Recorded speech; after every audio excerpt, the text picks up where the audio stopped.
Welcome to our deep dive into this fascinating world of mental models. You've sent us a really interesting collection of chapters from a book that claims to be like a guide to not just surviving, but thriving in an increasingly complex world. Yeah, it's a really interesting premise. Using these mental shortcuts or models, basically simplified representations of how things work to navigate, all the different challenges and opportunities that life throws at us. So to jump right in, the book defines mental models as a way to make sense of a world that just never stops throwing new information and new problems at us. It's kind of like having a set of reliable maps to help you navigate unfamiliar territory. All right, that's a good analogy. But but it goes deeper than just decision making. It's about having the right mental framework to respond electively in a crisis. Imagine a firefighter. They're rushing into a burning building, and their training has instilled very specific mental models about how fire behaves, structural integrity, even human psychology in these high-stress situations. And those models can literally be the difference between life and death. Wow, that's a pretty intense way to think about it. Yeah. And the book gives other examples from investing in business to show how having the wrong mental model can lead to some pretty disastrous results. Yeah, for sure. Just imagine basing your entire investment strategy on the assumption that the market will always go up. Yeah. That model might work for a while, but as we've all seen, markets are cyclical. A much more robust mental model would incorporate an understanding of risk and volatility and the very real potential for downturns. Okay, so having the right mental models is important. I think we can all agree on that now. But the book also makes a point of saying that these models can be limited. Right. They're based on the information we have at a given time, and let's be honest, we're all susceptible to biases that can really distort our thinking. Have you ever heard of anchoring bias? Anchoring bias. Yeah. You see a product that's initially priced at, say, $500, then it goes on sale and it's marked down to $250. Even though that's a huge discount, that initial price, it might still anchor your perception of the value of the product, making you think it's a better deal than it actually is. Oh, anchoring bias gets me every time. So how do we avoid these mental traps? Yeah. Luckily, the book has some advice, right, on how to improve our mental models. It really comes down to being more conscious of the models we're using and actively seeking out information or perspectives that challenge our assumptions. We have to cultivate that constant curiosity, that willingness to question what we think we know. That's a great point. It's not about just blindly accepting what we're told or clinging to outdated ideas. Yeah. The book really stresses the need to be open to new information and a diverse set of viewpoints. Exactly. And that's where systems thinking comes in.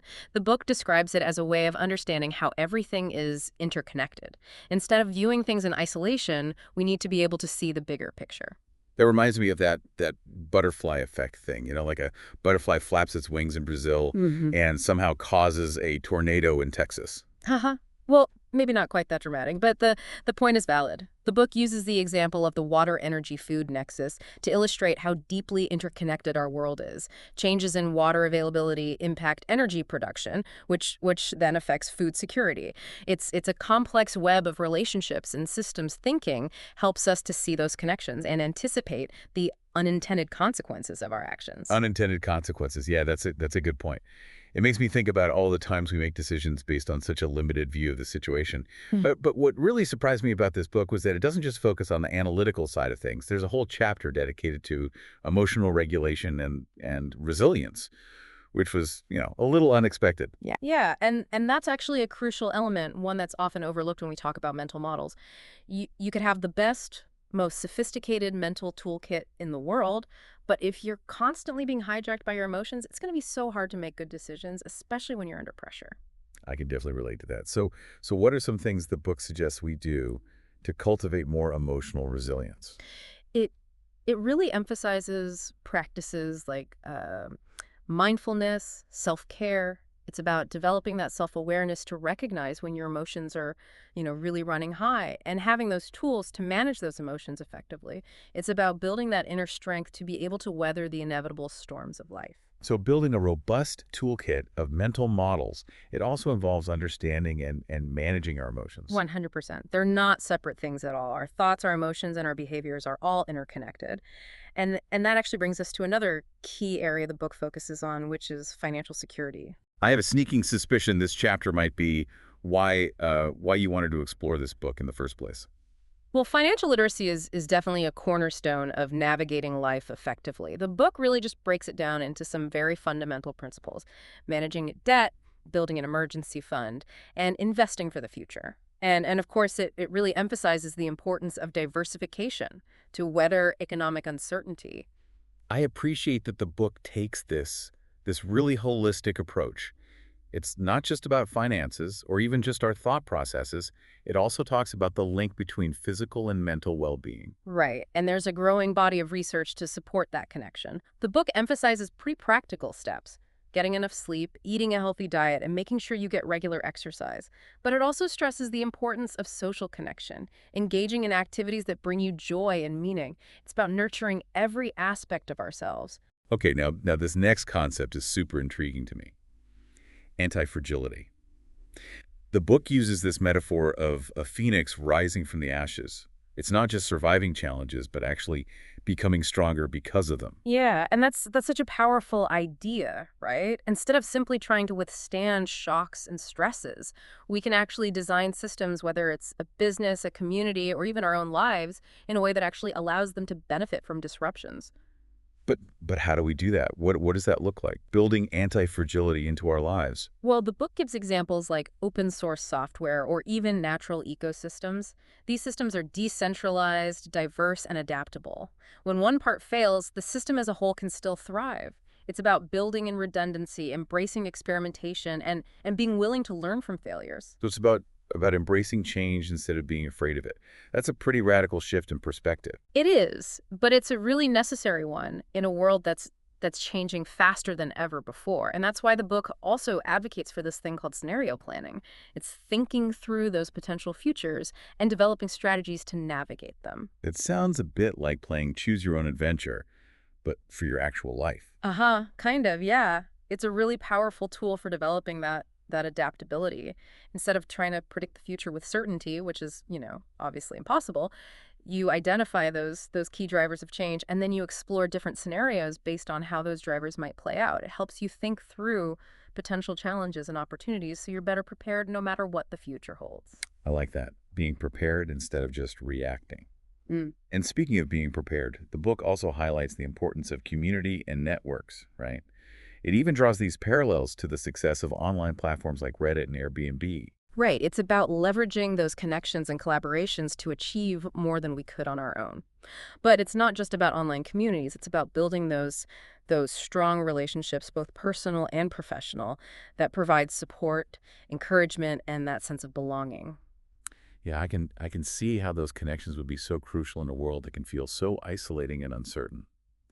But speaking of uncertainty, the book also tackles the elephant in the room: exponential technologies like artificial intelligence, blockchain, and biotech, all that stuff that sounds like science fiction but is quickly becoming our reality. Those technologies, they have the potential to transform our world in such profound ways, but they also come with inherent risks and challenges.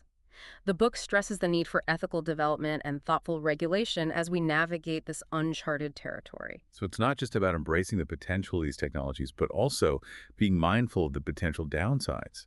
It's about proceeding with caution and wisdom. I'm sensing a theme here. A lot of these mental models seem to be about embracing change and uncertainty rather than trying to resist them, That's a great observation, and it actually brings us to the last chapter in the book, which focuses on personal growth and lifelong learning. which seems particularly relevant in a world that's, changing at this crazy exponential pace. Yeah. If we're not constantly learning and adapting, we're going to get left behind. Exactly. The book emphasizes setting those learning goals, seeking out mentors, and cultivating a growth mindset. Embracing challenges as opportunities for growth rather than threats to our ego. So it's about seeing ourselves as works in progress, constantly evolving and adapting to this ever-changing landscape. Precisely. And this brings us full circle, right? The book started by talking about mental models as tools for navigating complexity, and it ends by reminding us that the most important tool we have is our own capacity for learning and growth. Wow, we've covered so much ground in this first part of our deep dive. We talked about the power of mental models, those limitations we all need to be aware of, and the importance of cultivating emotional resilience, financial literacy, and that growth mindset. But there's still so much more to unpack. in these chapters. We've only just scratched the surface of specific mental models and how they can be applied to navigate the challenges and the opportunities of this incredibly complex world we live in. So be sure to join us for part 2 of this deep dive, where we'll delve even deeper into these fascinating concepts and explore how they can help us all not just survive, but truly thrive in this world that just never stops changing.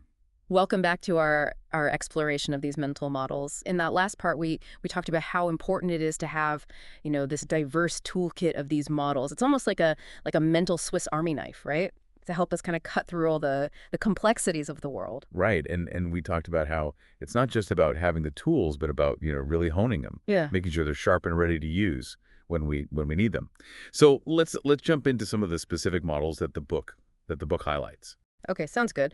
One that I found really compelling was first principles thinking. It's a really powerful approach for problem solving and innovation. Now, I remember hearing about this before, but can you remind me what exactly does first principles thinking involve? It's all about breaking down a problem to its most fundamental truths, stripping away all those assumptions and preconceived notions. Instead of thinking, how has this been done before, you ask, what are the absolute basics here, and what's possible if I just start from scratch? So it's about really questioning the status quo, not just accepting things the way they are. Exactly.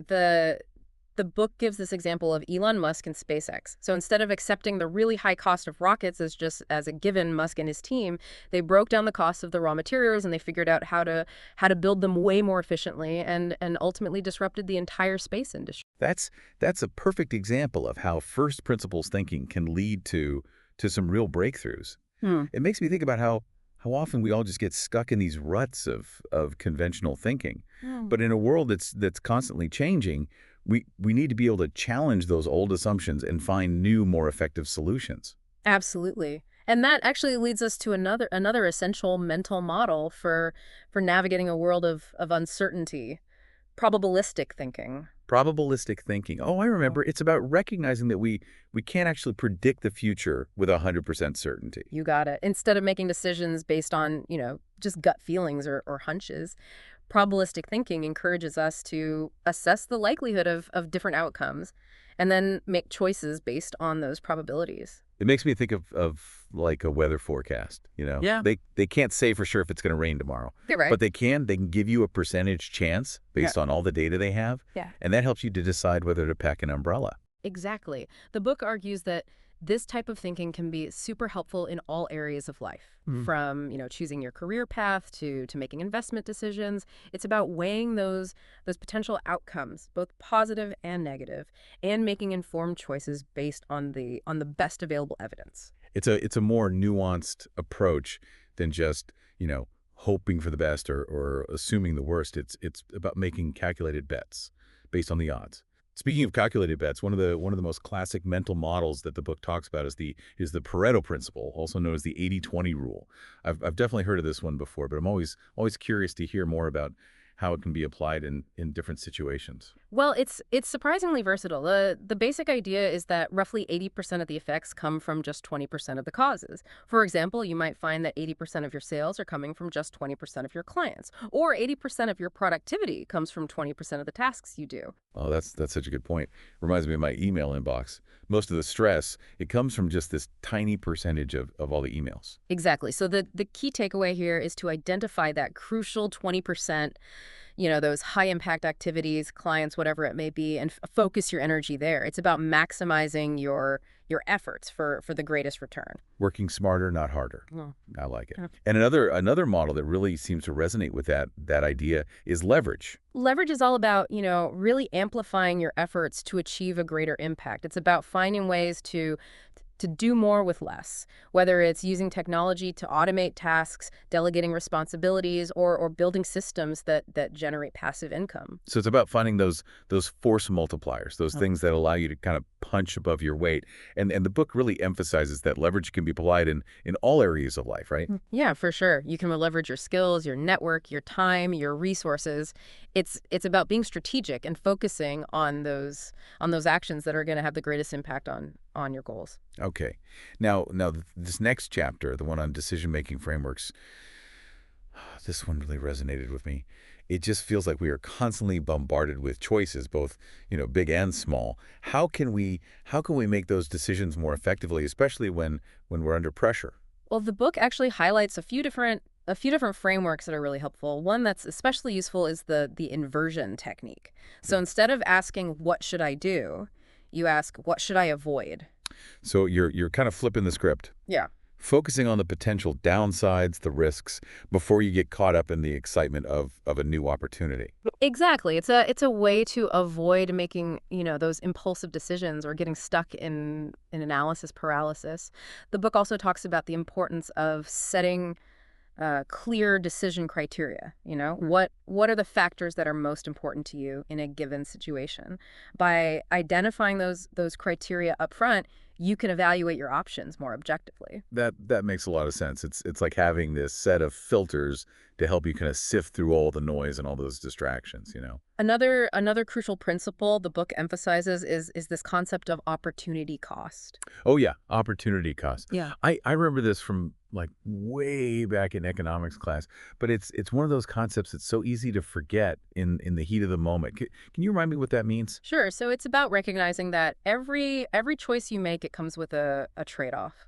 When you choose to do one thing, you are choosing not to do something else. Hmm. And the opportunity cost is the value of that next best alternative, the thing you are giving up. It's like there's this invisible price tag attached to every single decision.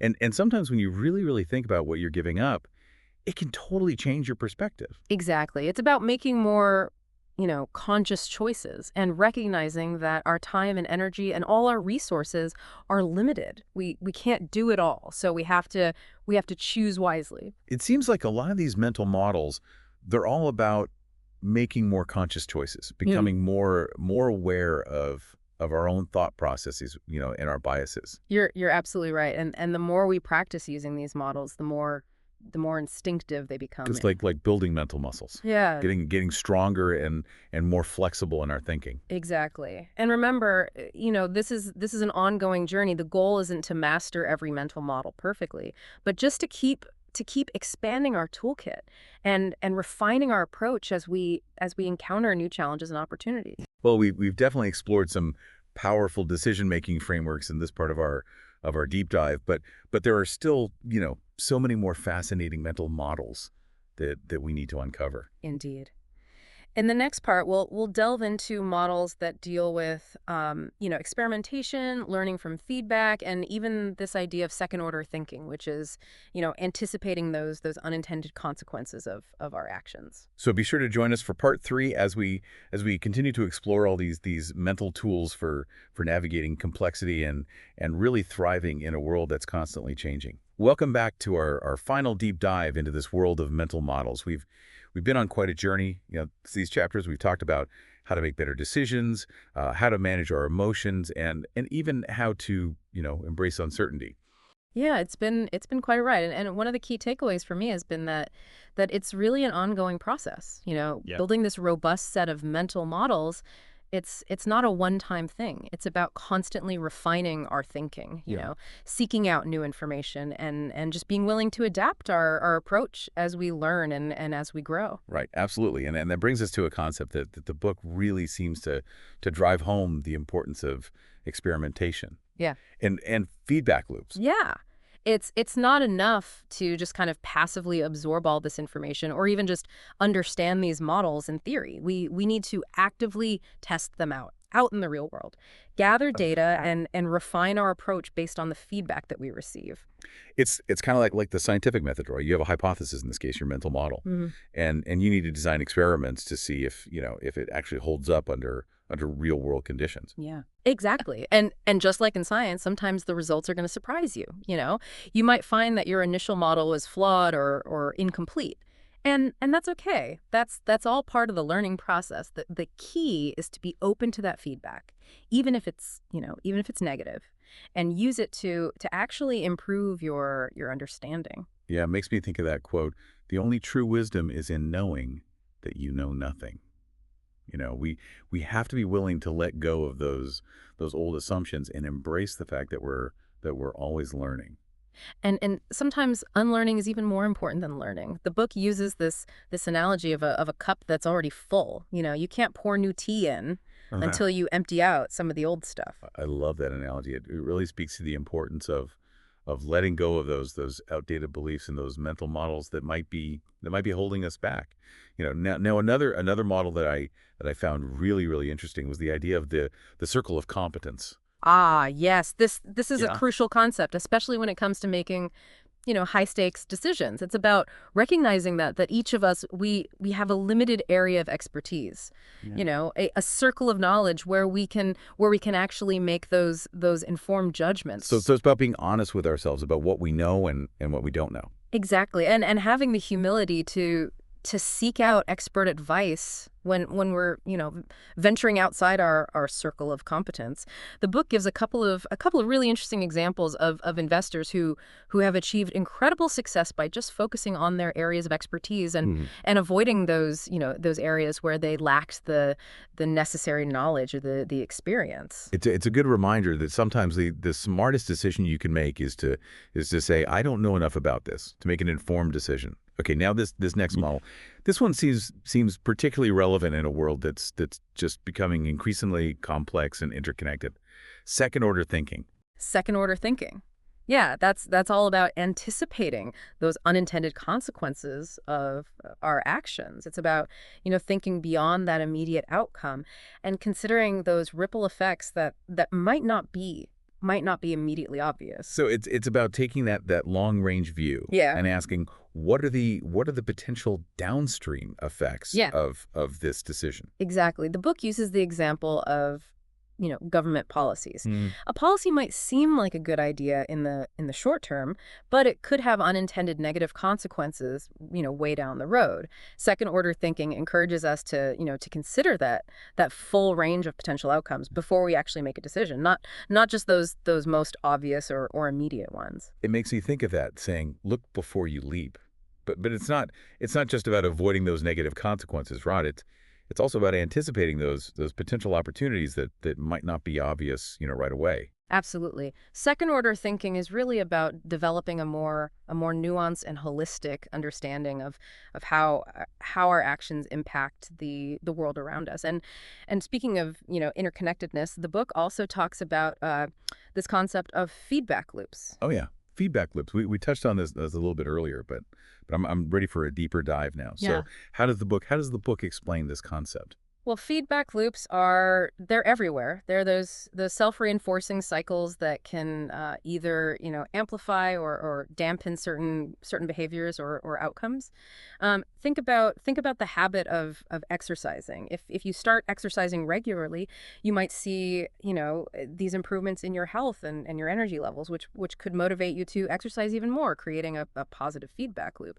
But on the flip side, if you stop exercising, your health might decline, which Yeah. could lead to less energy and less motivation, and then it makes it even harder to get back into the habit. So that's a negative feedback loop. That's a really great example, and it highlights how we can actually actively shape those feedback loops to our advantage. Right. We're not just, these passive recipients of feedback. We can make choices that either, reinforce those positive cycles or help us break out of those negative ones. Well, this deep dive it's really expanded my thinking. I feel like I've gained a whole new set of lenses to view the world through. A much more nuanced and insightful understanding of how things work. And that's the real power of these mental models, isn't it? They're not just about making better decisions or solving problems more efficiently. They're really about developing a more sophisticated understanding of the world around us and our place within it. So as we wrap up this deep dive, what's the key takeaway that you hope our listener will walk away with? I think the most important message is that building this robust toolkit of mental models, it's a lifelong journey. It's about, cultivating that intellectual curiosity, Right. embracing that continuous learning, and constantly seeking out those new perspectives and those new ways of thinking. Beautifully said. To our listener, thank you so much for joining us on this deep dive into this fascinating world of mental models. Yeah. Remember to keep refining your thinking. Embrace those challenges as opportunities for growth, and never stop seeking out those aha moments Yeah. that expand your understanding of the world and your place in it. And until next time, keep exploring, keep learning, and keep diving deep.